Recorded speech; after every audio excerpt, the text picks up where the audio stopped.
Bismillahirrahmanirrahim. Assalamualaikum warahmatullahi wabarakatuh. Alhamdulillahirabbil alamin. Wassalatu wassalamu ala asrofil anbiya'i wal mursalin wa ala alihi washabbihi ajmain. Rabbi shrah li sadri wa yassir li amri wahlul 'uqdatam min lisani yafqahu qawli. Ibu-ibu, bapak-bapak, adik-adik jamaah Masjid An-Nur rahimahullah. Alhamdulillah pada pagi hari yang cukup cerah ini kita bisa dimudahkan, diringankan kaki kita untuk melangkah di masjid ini untuk berjamaah sholat subuh dan juga insya Allah kajian pagi hari ini. Semoga langkah kaki kita senantiasa Allah berikan pahala yang berlipat ganda. Amin ya rabbal alamin. Ibu dan bapak, salawat dan salam senantiasa kita aturkan pada junjungan Nabi besar Muhammad sallallahu alaihi wasallam, kepada keluarganya, pada sahabat-sahabatnya, tabi'in dan juga semoga kita sebagai bagian dari umat Nabi Muhammad sallallahu alaihi wasallam menjadikan umat yang nantinya mendapatkan syafaat di yaumul akhir. Amin ya rabbal alamin. Judul yang saya tampilkan dalam tayangan ini adalah iman dan tawakal menjadikan hidup tiada beban. Bapak Ibu, apakah hidup kita senantiasa terbebani oleh sebuah beban-beban kehidupan? Banyak ya. Baik Bapak Ibu, ini ada sebuah background yang saya tampilkan. Gambar ini tidak lain adalah ada orang yang membawa koper ya. Kalau orang membawa koper itu biasanya kalau bukan porter ya, kira-kira ada apa Bapak Ibu? Ya, mudik. Mudik ya, yang jelas sedang dalam proses safar ya, perjalanan ya, atau hendak melakukan perjalanan ya. Kemudian kita bisa lihat itu adalah bagian dari tempat check-in yang ada di bandara ya. Oke, sementara di bagian sebelah atas kanan itu ada orang melakukan barber ya, ada mengangkat barber. Nah, kemudian angkat berat ya, angkat berat. Di sini judulnya iman dan tawakal. Itu dua hal yang berbeda, tetapi ini merupakan satu hal yang menjadi paket kehidupan kita ya, paket untuk kehidupan kita. Nah, sedangkan kalimatnya dua hal ini, iman dan tawakal, itu menjadikan hidup kita walaupun ada beban ya, tiada terasa beban ya, judul lengkapnya kan itu. Maka saya shortcut dengan menjadikan hidup tiada beban dengan modal iman dan tawakal. Lalu yang jadi sebuah pertanyaan begini, berarti selama ini jika kita pada saat selama hidup ini kok banyak beban-beban kehidupan kita yang terasa berat, dan hidup ini terasa banyak terbebani oleh berbagai hal. Nah, terus artinya ketika kita mengalami itu, bagaimana iman kita, bagaimana ketawakalan kita? Berarti kan perlu dipertanyakan dua hal itu. Jadi boleh jadi kita sudah sholat ya, boleh jadi pula kita sudah puasa, sudah 5 rukun Islam kita jalankan sampai haji ya. Tapi yang jadi pertanyaan, ini hidup kok serasa sesek ya, nyesek terus ini ya. Ada apa ini? Apa yang salah gitu. Nah, apakah seseorang itu kalau sudah sholat, sudah sampai haji, itu imannya ada gitu. Ada kemampuan orang untuk tawakal gitu.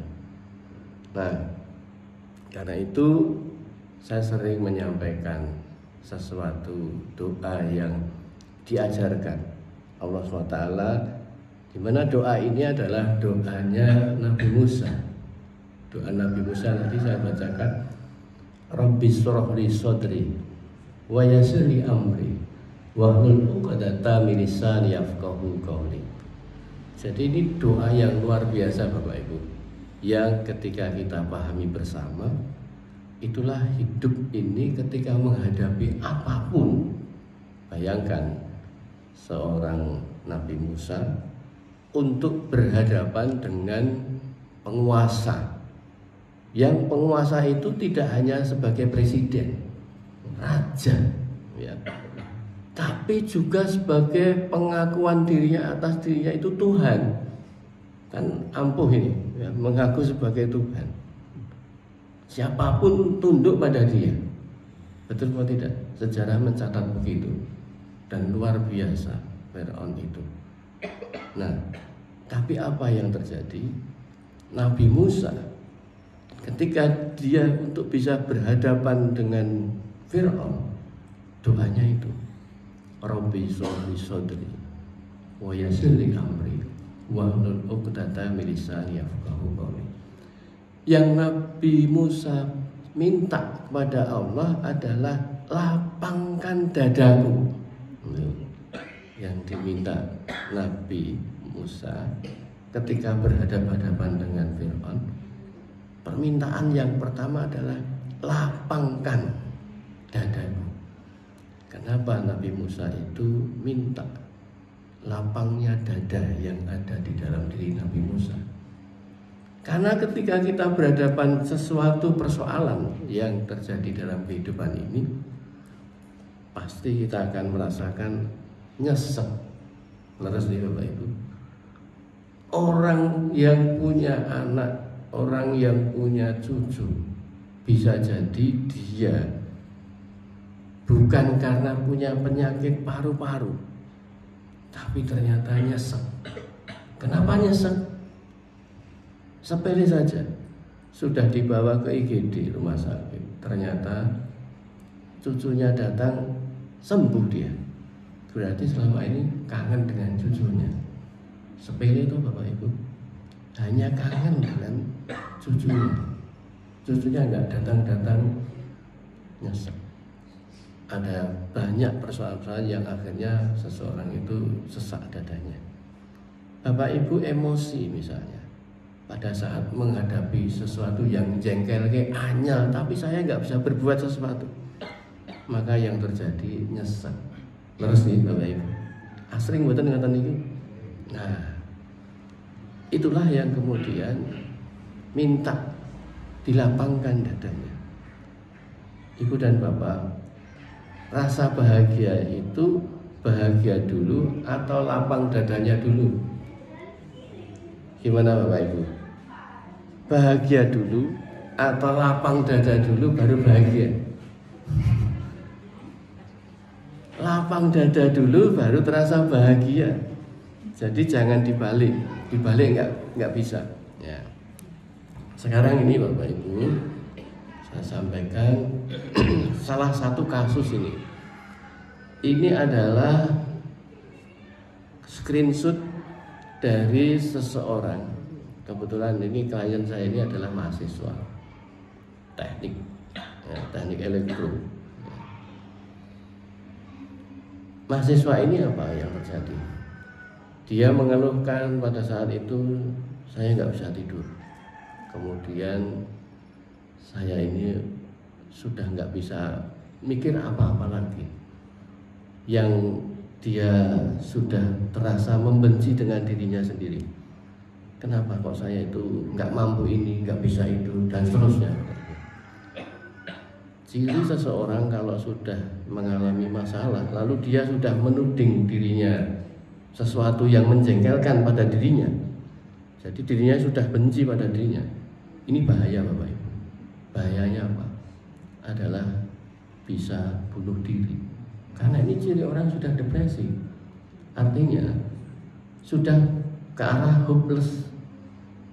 Dan ini ketika saya kemudian mentreatment mahasiswa tersebut, akhirnya pelan-pelan kebuka hatinya.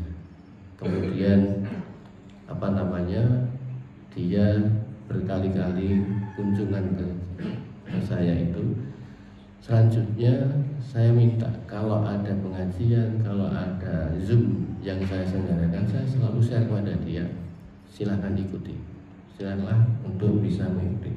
Kalau saya ada di radio jam sekian, silakan dengarkan. Nah, akhirnya dia membaik, Bapak Ibu. Kemudian juga akhirnya nilainya lebih baik. Jadi nilai itu hanya dampak, ya. Yang lainnya itu adalah sumber masalahnya ada di situ.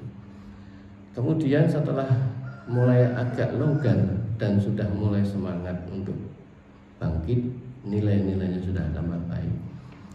Yang berikutnya adalah dia untuk kirim surat sama ibunya. Nah, ibunya ini disurati cerita latar belakang dia selama ini, yang ternyata ibunya sama sekali nggak tahu ini. Ya. Nah, salah satu yang saya tebalkan ini Bapak Ibu,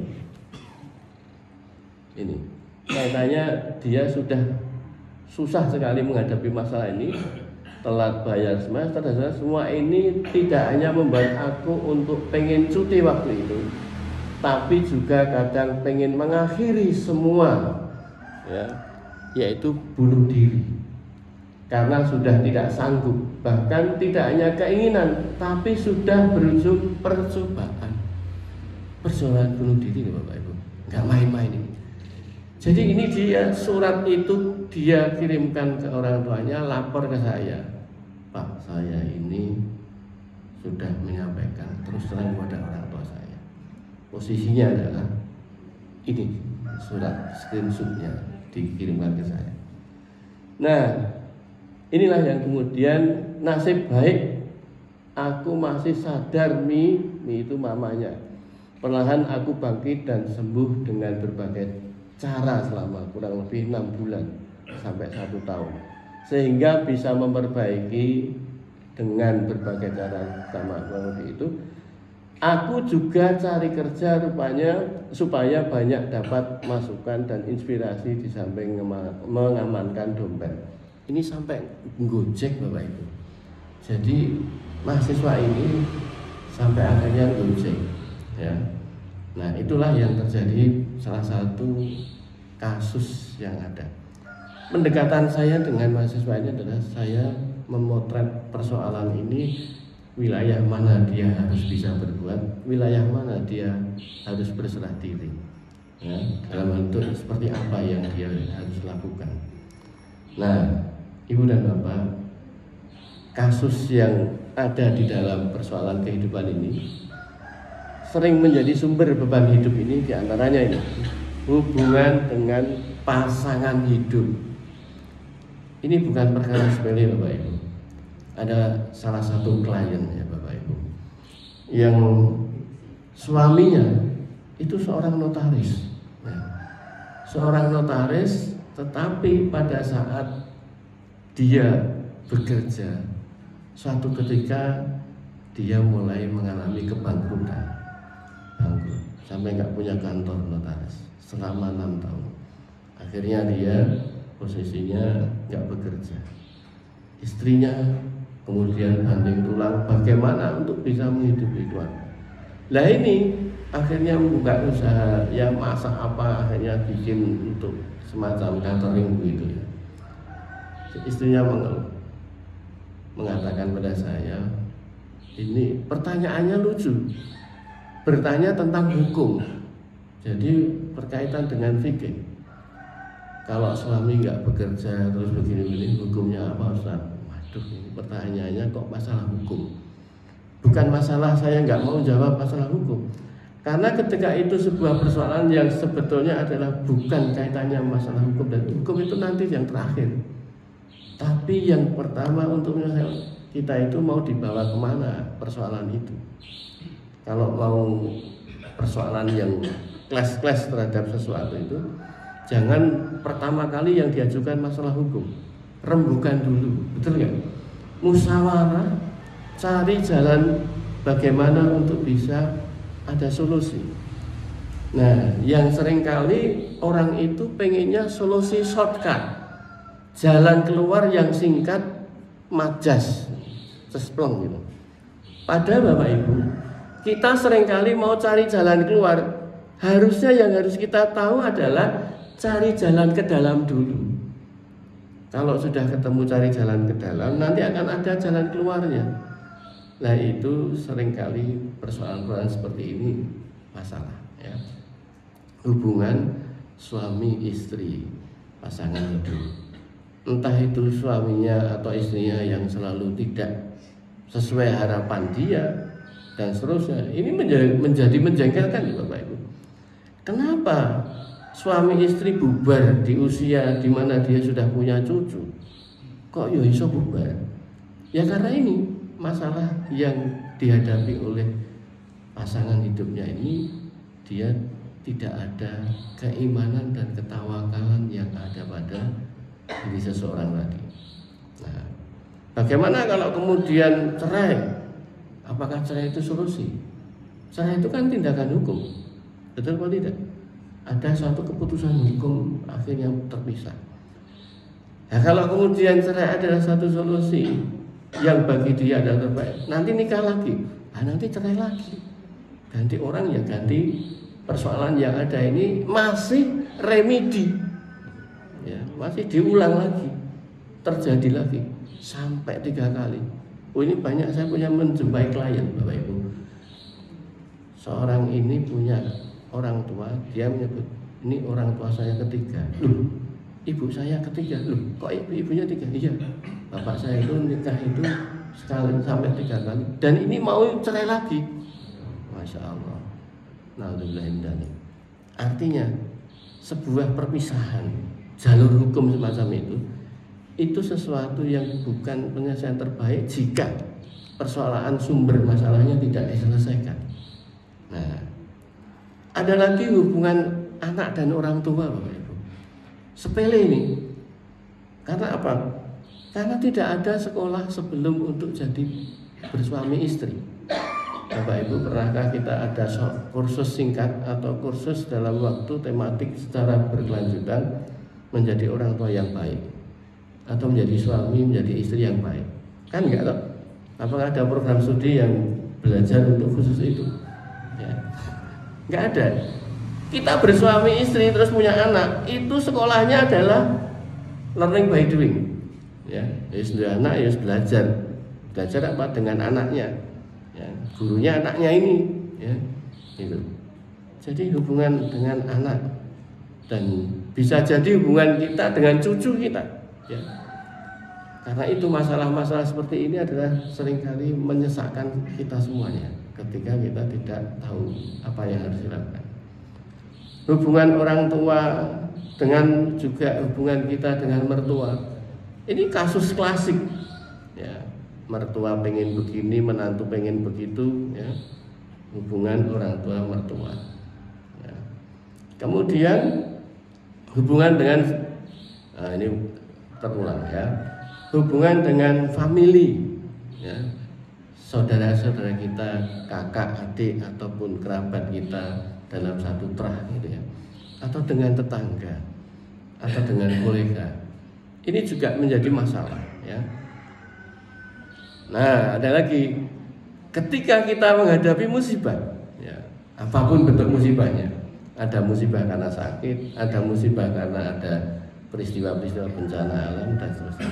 Ini seperti Semarang ini sekarang sedang banjir, ya. Demak juga demikian. Ya.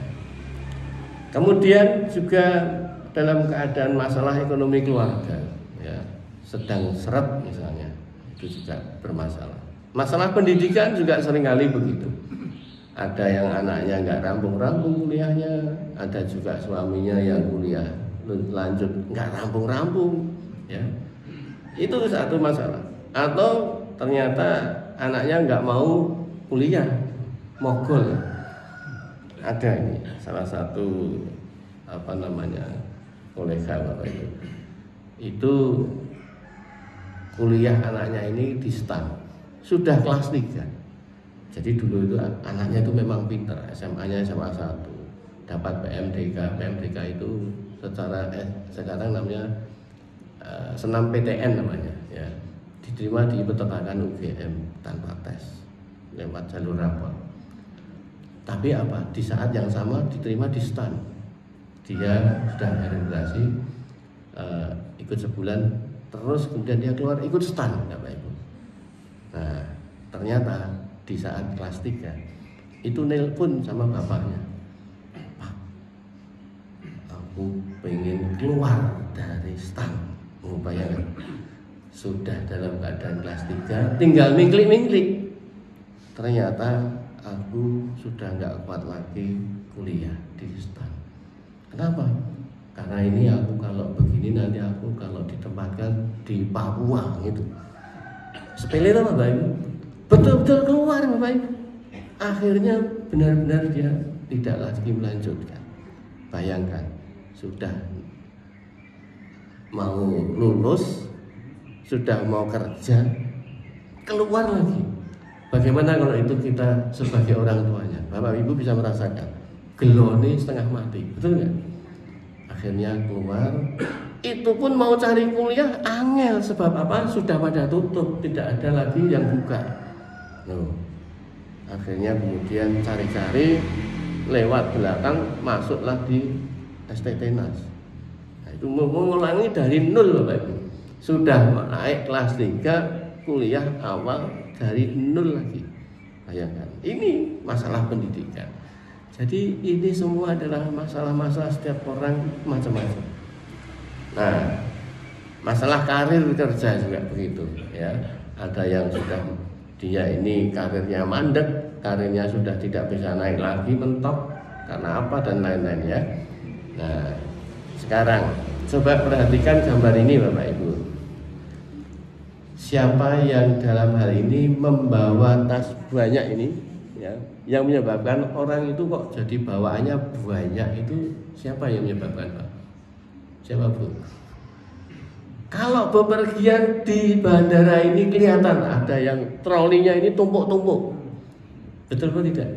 Ada yang haji itu bawa tas kopernya kan cuma 2, tas gede sama tas kecil 1 ya, tenteng ya. Kemudian tambahin cuma tas paspor itu kecil. Nanti mau pulang itu terjadi, kopernya itu bisa beranak ya. Anaknya tidak hanya 1, bahkan nggak bisa dibawa pesawat, dikirim ya, dikirimkan lewat pos atau apa gitu. Nah, kira-kira siapa sih yang menyebabkan kita bawaannya banyak sekali? Kira sendiri ya Pak, leres kita sendiri. Jadi kita itu seringnya membawa barang banyak sekali, yang karpe dewe nanti dia itu di sana akan lebih leluasa. Ternyata bawa barang sebanyak ini nggak sanggup, akhirnya pakai troli, dan bawanya itu pun pakai porter, ya, pasangan orang lain. Lalu di sini dia tidak lagi juga membawa sampai ke kabin. Apa yang berikutnya lakukan? Di check-in ini dia memasarkan barang-barang tenggendoyan tadi kepada petugas check-in untuk dimasukkan ke bagasi. Nah, di sini apa sebab dia menyerahkan barangnya ke petugas check-in untuk masuk ke bagasi? Ya, apa sebabnya Bapak Ibu? Karena dia nggak sanggup membawa barang, betul nggak? Sudah nggak sanggup. Jadi dia ini atau kita semua ini seringnya begitu. Kita sendiri akal-akal membuat hidup ini rekoso, tapi setelah rekoso pasrahkan orang lain. Ya. Tapi di sini yang jadi masalah, apa yang menyebabkan kita atau orang-orang yang bawa barang banyak ini percaya menitipkan barangnya ke petugas check-in untuk dimasukkan ke bagasi pesawat ya. Padahal kita tahu berita itu seringkali juga disampaikan baik di medsos ataupun di koran yang di internet itu. Tas barang di bagasi itu kopernya disudet, pernah enggak? Sering tuh ada barang berharga di situ disudet. diambil orang. Nah, tapi kok kita masih percaya aja ini? Nah, ini sering jadi masalah ya. Kok dengan orang yang tidak dikenal, yang ketemunya baru saja di situ, kok mau-maunya kita nyerahin barang itu? Nah, di sini sekarang gambar ini adalah cerminan kita, Bapak Ibu. Ini kok wit napa, Pak? Wit kates, ya. Pohon pepaya. Pohon pepayanya bagaimana? Tinggi atau rendah? Nah, ini perdu, seperti perdu. Arep metik kates sing giduk wae dadak punjen. Nak ya rekoso banget to. Nggih ngono. Sing sebelah kanan ini katese wae meh nglangsrah tanah. Sudah mau dekat dengan tanah. Aku dadak menek. Itulah beban berat itu kita sendiri sing ngoyo moro. Banyak hal yang sebetulnya kita yang bikin susah, rumit hidup itu. Wong barangnya cetok ketok melo-melo, iso dipetik dengan tanpa harus pancian, malah punjen. Nah, itulah manusia kadang bertingkah berpola yang tidak pada tempatnya. Nah, Ibu dan Bapak, hidup ini selalu Allah berikan sesuatu yang sesuatu itu sesungguhnya bukan untuk membebani. Makanya Allah itu tidak pernah membebani kita di luar sebuah kapasitas yang kita sudah dibuat oleh Allah mampu. Ya, Ibu-ibu, Bapak-bapak, saya kemarin di saat di Masjid Palem Hijau komplek perumahan itu, saya waktu itu ada salah satu jamaah, badannya besar sekali Bapak Ibu, gede sekali, bebannya luar biasa ini. Saya tanya, Mas, berat badannya berapa? 1 kuintal lebih, Pak. 1 kuintal itu kalau beras kan ngangkatnya berat ini. Jadi berat lalu tinggi. Nah, saya cuma bayangkan, ini yang paling kasihan dengkulnya Bapak Ibu. Penyakit yang paling bermasalah nanti dengkulnya, karena bebannya berat sekali. Jadi orang osteoartritis OA itu kalau beban berat menambah kerusakan lutut itu akan menjadi lebih sering ya, persendiannya, sehingga bisa bengkak ya. Nah, Allah itu nggak pernah membebani apapun kecuali beban yang terukur dan sudah dalam akurat, itu orang ini pasti bisa. Nah, karena itu la yukallifullahu nafsan illa wus'aha. Di dalam Al-Baqarah 286 itu Allah sudah menegaskan, Allah itu tidak membebankan pada seseorang beban kecuali Allah sudah memberikan sesuatu kapasitas itu untuk kemampuannya. Maka dari itu Allah juga menyampaikan lagi di dalam Quran surat Al-Mu'minun ayatnya 62 sama. Dan kami tidak membebani seseorang melainkan menurut kemampuannya. Allah sudah buat sebuah standar kemampuan pada tiap-tiap orang. Dan pada kami ada suatu catatan menuturkan dengan sebenarnya, Ibu dan Bapak. Allah menyampaikan itu sesuai dengan Allah sudah buat program di Lauhul Mahfuz. Namanya takdir. Ada qada dan qadar Bapak Ibu. Jadi itulah yang Allah sebutkan, dan pada kami ada suatu catatan yang menuturkan dengan sebenarnya. Jadi Allah itu hanya mengklik yang namanya catatan itu untuk tanggal sekian, ini orang sudah harus melakukan sesuatu. Jadi sebetulnya kalau kita sadari Bapak Ibu, Allah itu di dalam penciptaan makhluknya itu membuat algoritma. Bahasa sekarang itu kerennya algoritma Bapak Ibu. Bapak Ibu kalau buka YouTube atau buka internet, itu mesti ketika ngeklik ini nanti Bapak Ibu akan disodori macam-macam yang senada dengan itu. Temanya tentang itu akan muncul semua, ya. Jadi algoritmanya begitu. Nah, kalau misalnya ini Allah ngeklik Tripitara, klik gitu ya. Maka ngeklik Tripitara itu di situ perjalanan proses dari tiadanya saya sampai akhirnya saya, kematian saya, itu sudah tertulis semuanya. diklik itu runtut. Nanti dia nanti akan begini, nanti akan begini, sudah tinggal itu sudah jalan sendiri nanti. Nah sebetulnya begini Bapak Ibu, bahwa peristiwa apapun yang terjadi pada kita itu sudah Allah tertuliskan di lauhul mahfuz. Posisinya apa? Ya tinggal ini proses dijalankan saja. Nah tidak mungkin tidak itu loh. Maksudnya ya sudah itu terjadi pada kita. Nah dan mereka kita semua ini tidak dizalimi, tidak dirugikan atas sebuah tadi catatan yang kita sudah ada tadi.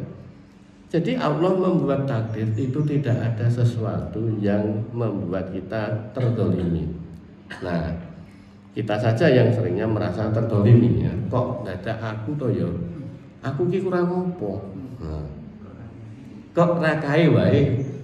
Sering kali aku ki ya wis salat subuh ning masjid, 5 waktu ning masjid, poso Senin Kamis ya ora lakoni, sedekah ya ora kurang-kurang, tanggoku ana sing kurang ini ya aku ya ora apa-apa, kaji ya wis tak lakoni, umroh bolak-balik, kurangnya apa to ya? Kok isih diparingi bla bla bla. Kira-kira bla bla bla itu sae apa elek?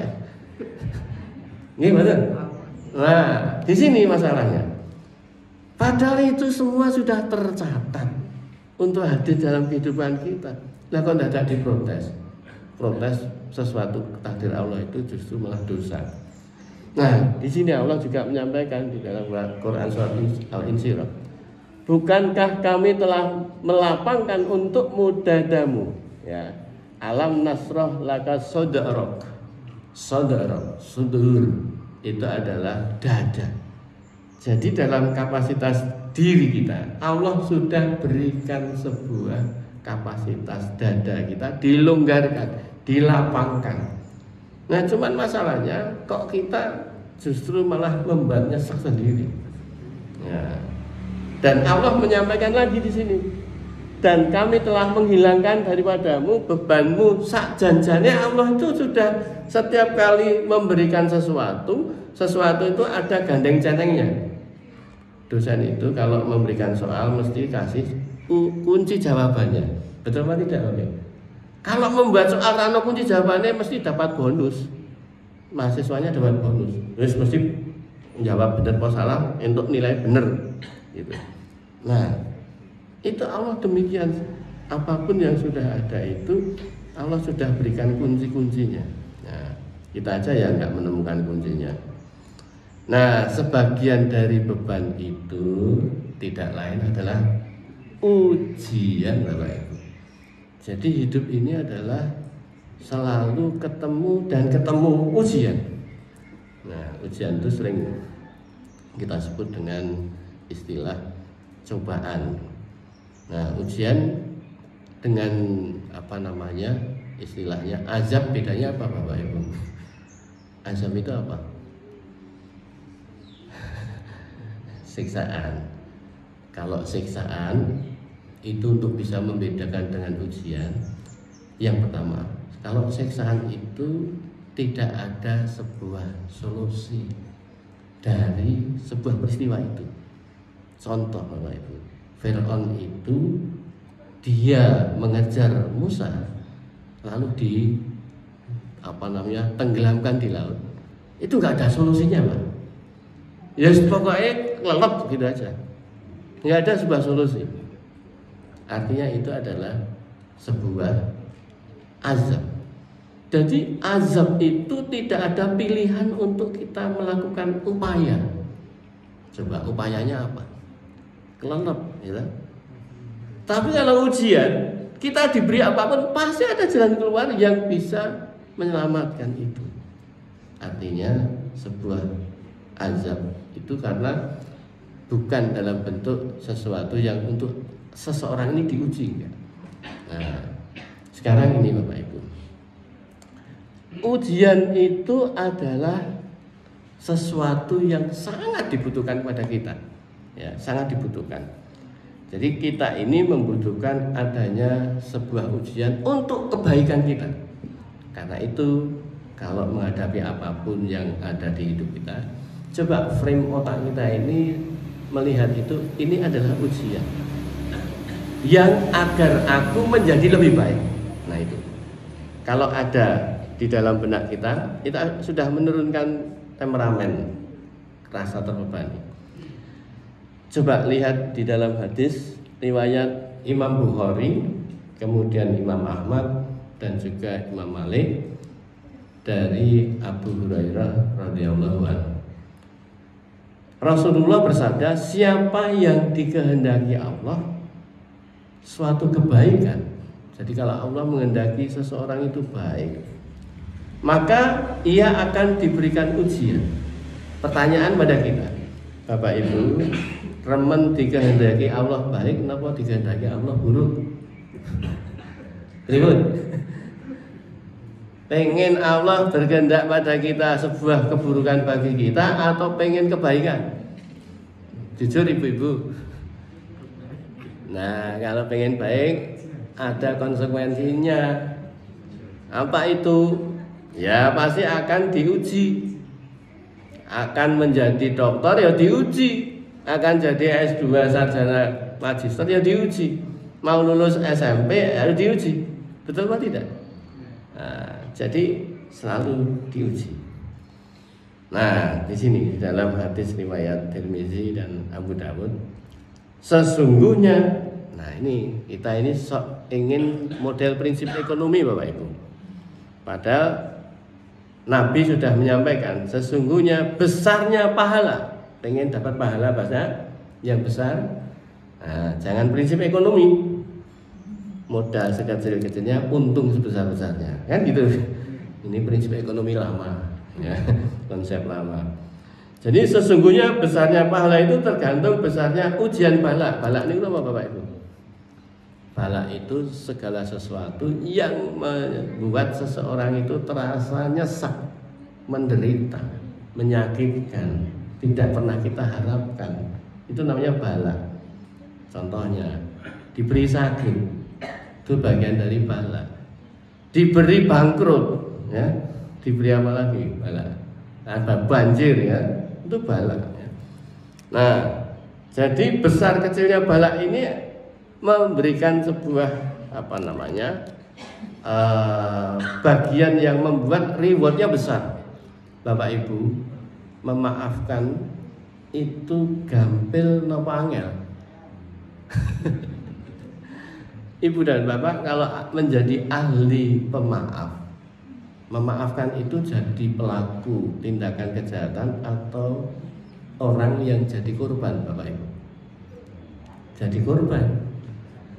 Kalau kita ini di posisi jadi korban kok memaafkan, Allah berikan sesuatu pintu khusus untuk bisa memasuki surga.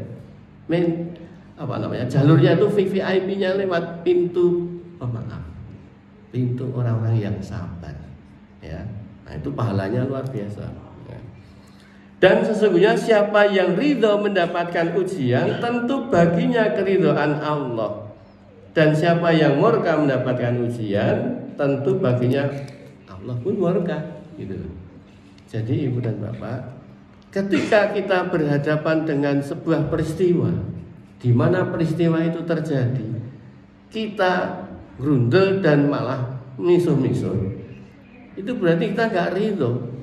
Ridho itu apa? Menerima, acceptance. Maka Allah pun nggak ridho. Ibu dan bapak, kalau bapak ibu maringi seseorang dengan menurut bapak ibu itu adalah sesuatu yang berharga, lalu yang menerima terus apa kuwi? Kira-kira bapak ibu berkenan nggak? Iki wis tak kei sesuatu yang tak sisih-sisihke ben iki iso kebagian, wis tak wenehi malah nguring. Nah, kira-kira jengkel mboten bapak ibu? Wah, itu Allah melihat sesuatu yang namanya diberi, ini tak kei iki kowe iki ben apik. Ngayal malah, ya, denial, ya. Itu. Maka Allah nggak ridho, makanya kita itu ketika ada peristiwa jangan diumpat peristiwa itu, ya, jangan dicela. Manusia yang paling berat ujiannya niku para nabi dan rasul. Jadi kalau saya dapat ujian menurut saya berat, eling aku kuwi ujiane rong sepiro tinimbange Nabi. Nggih napa mboten? Awake dhewe bandingke Nabi Muhammad, bandingke Nabi Yunus, malah sampai akhirnya dicemplungnya laut kan gitu, dan seterusnya ya. Nabi Ibrahim, wah itu levelnya ujiannya berat-berat. Nah, makanya kita jangan merasa aku ini paling miskin sak dunia, aku ini paling menderita. Jangan begitu ya. Nah, beban ujian itu salah satu jalan yang strategis agar kita bisa punya pintu surga yang baik ya. Coba Bapak Ibu, kalau kita ini diberi seperti siapa itu Nabi yang sakit 18 tahun sinten? Abi Ayub. Nah, jadi nanti Allah itu memisahkan antara ahli afiat dan ahli musibah. Justru ahli musibah yang sabar, yang bisa menerima atas apa yang dia alami dengan kesabaran, maka Allah tinggikan derajatnya dan ditempatkan di surga yang tertinggi. Nah, itu salah satu strategi. Makanya kita jangan menjadi orang yang terlalu melo melihat sesuatu ujian itu.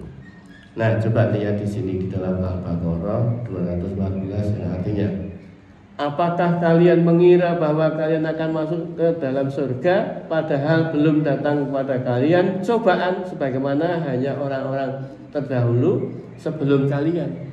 Ya, ini mereka itu ditimpa oleh malapetaka dan kesengsaraan, sengsara ya, serta digoncangkan dengan berbagai macam goncangan, sehingga berkatalah Rasul dan orang-orang yang bersamanya, bilakah datang pertolongan Allah. Ini saking buntunya seseorang itu sampai bilang begitu, ingatlah sesungguhnya pertolongan Allah amatlah dekat. Nah, ini kata kunci Bapak Ibu, bahwa Allah selalu, saya katakan selalu, memberikan sesuatu itu beriringan.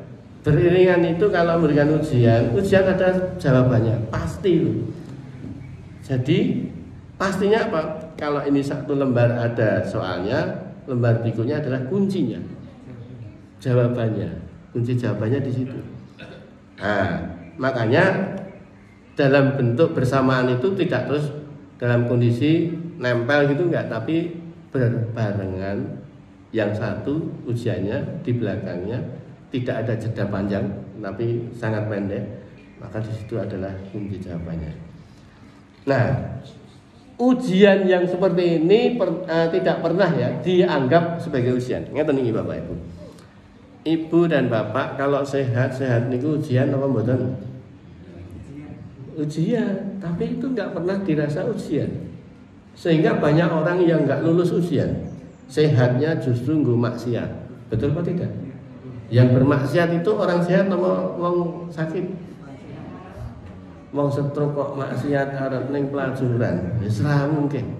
Jeneng mboten. Nah, jadi kalau lulus sarjana itu sebuah ujian apa mboten? Ujian. Ya, jadi posisi kita ini posisi seseorang yang ujian itu sepertinya tidak dianggap ujian. Kasih soal enteng Mas, orang ujian ini. Ujiannya buka buku, wah, tidak dianggap.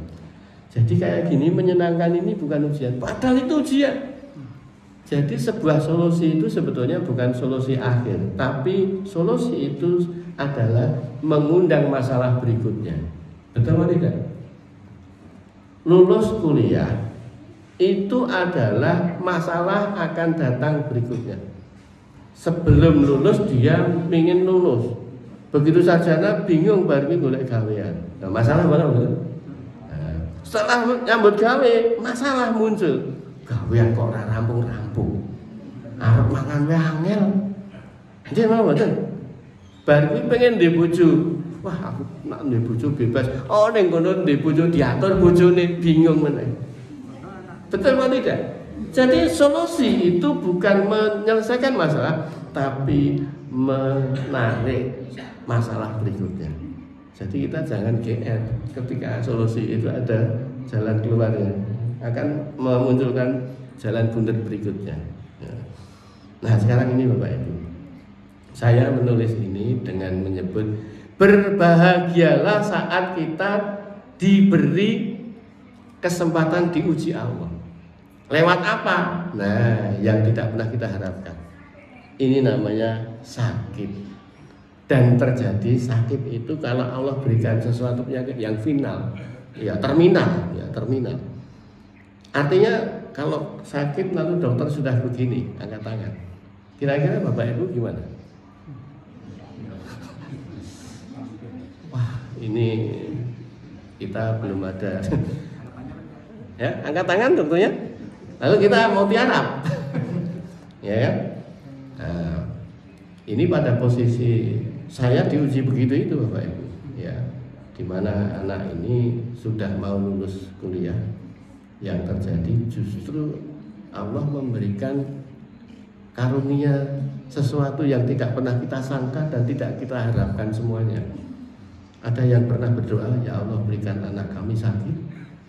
Tidak pernah apa? Tidak pernah ada. Tapi itu harus terjadi.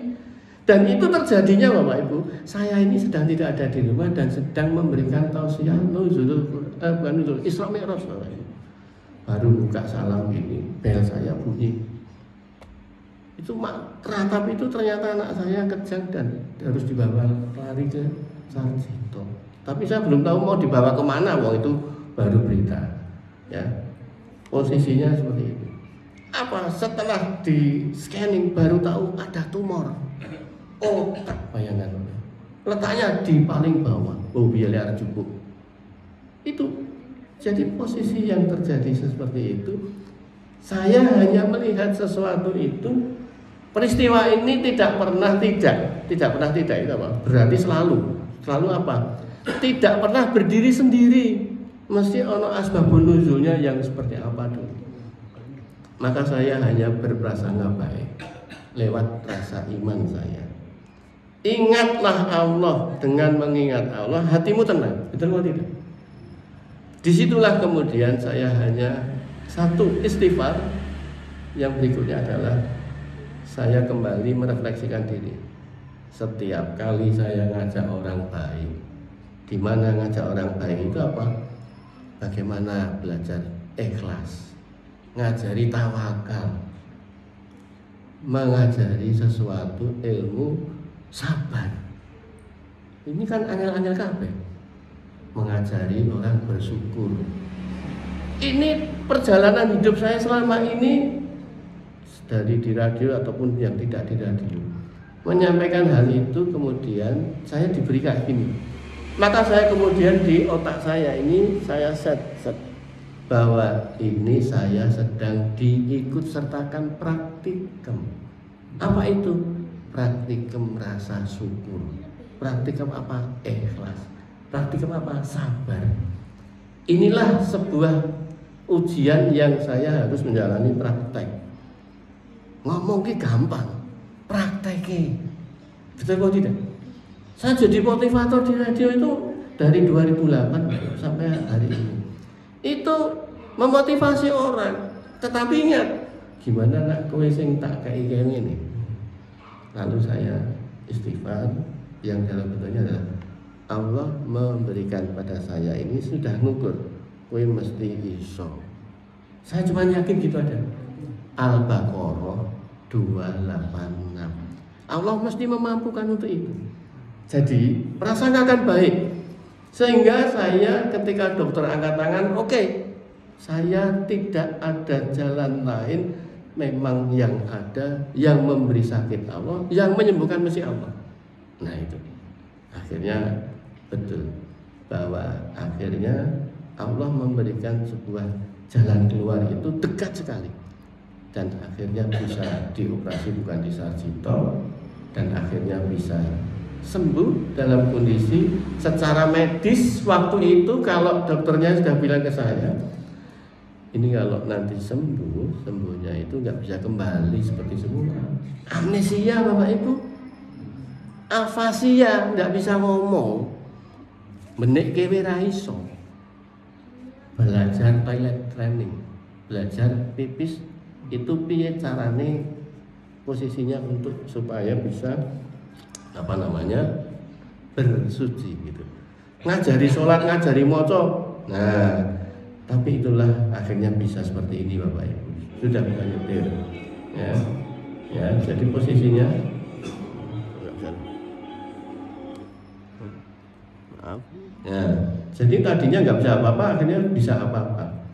Makanya kemudian ternyata Allah berikan kemudahan untuk bisa lulus dari teknik mesin di Undip. Ini tadinya ketika saya mau masukkan lagi itu masuk aktif lagi, apa yang terjadi Bapak Ibu? Ki wong tuwa kok duwe ambisi ya. Wong wis anake kok isih di sekolah meneh. Ini pada saat saya masukkan lagi itu saya cuma berniat begini. Anak ini amnesia, maka untuk biar cepat memulihkan apa yang dia ada memorinya, induksikan Anda ke lingkungan di mana dia pernah melakukan apa. Nah, cuma gitu saya konsul ke dosen di sana. Tadinya saya cuma mau sit in itu nggak aktif judi, tapi duduk manis mendengarkan dosennya. Nanti dia supaya lama-lama ketemu konsul jadi ingat kan gitu. Nah, akhirnya dosennya bilang, udah diaktifkan saja Bapak. Ya, saya aktifkan. Maka 2019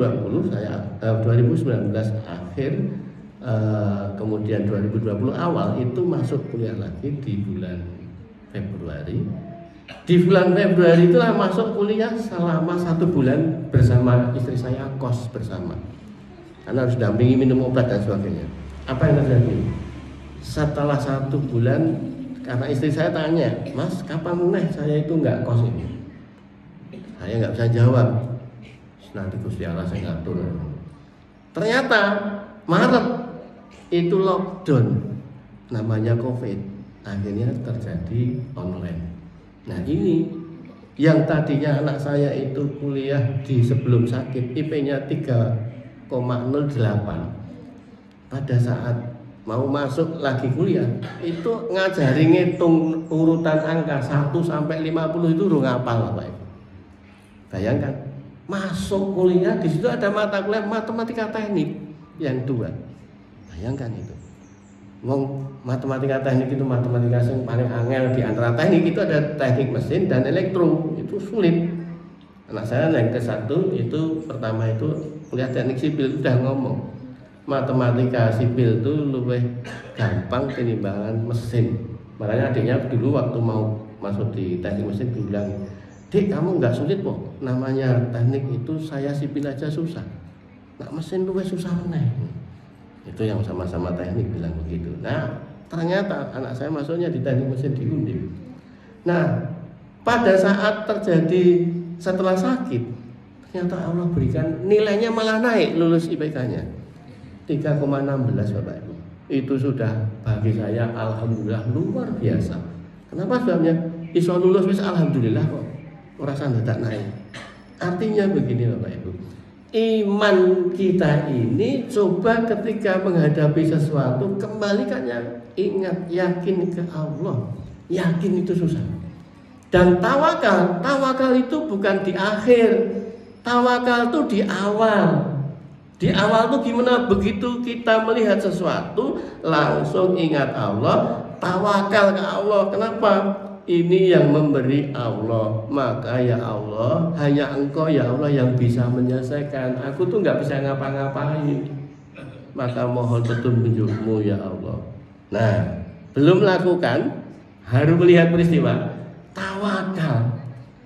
Saat kemudian saya harus melakukan pengobatan ke rumah sakit dan sebagainya, disitulah kembali lagi tawakal. Jadi tawakal itu pada saat belum melakukan, saat terjadi melakukan, saat setelah juga tawakal, berserah lagi kepada Allah. Nah itu menyebabkan apa? Selama saya di rumah sakit di Sarjito nunggu di ICU Bapak Ibu, komanya itu 3 minggu Bapak Ibu, itu nggak main-main.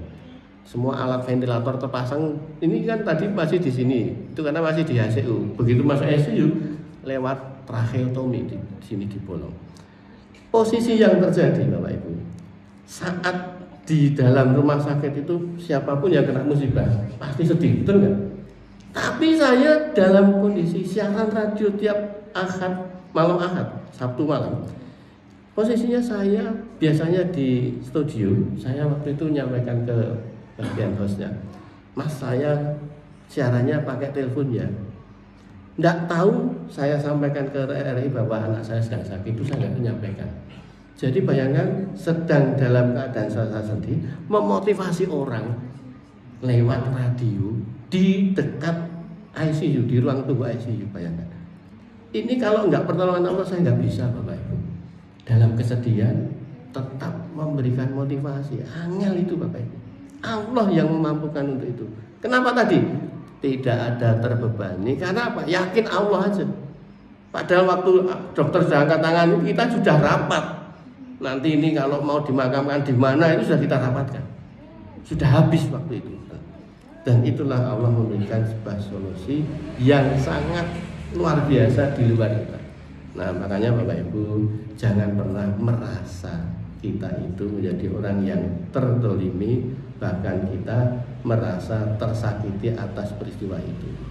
Demikian Bapak Ibu, semoga apa yang saya sampaikan bisa menjadikan kita belajar bersama untuk bagaimana mari kita praktek iman kita dipertebal, tawakal kita all out 100% hanya berserah diri pada Allah. Ikhtiar itu jelas pasti, karena kalau ikhtiar tidak ada, namanya tidak ada sebuah persoalan yang namanya ketawakalan. Demikian Bapak Ibu, al-haqqu min rabbikum, kebenaran itu hanya datang dari Allah SWT. Kalau ada khilaf salah dari saya mohon maaf. Assalamualaikum warahmatullahi wabarakatuh.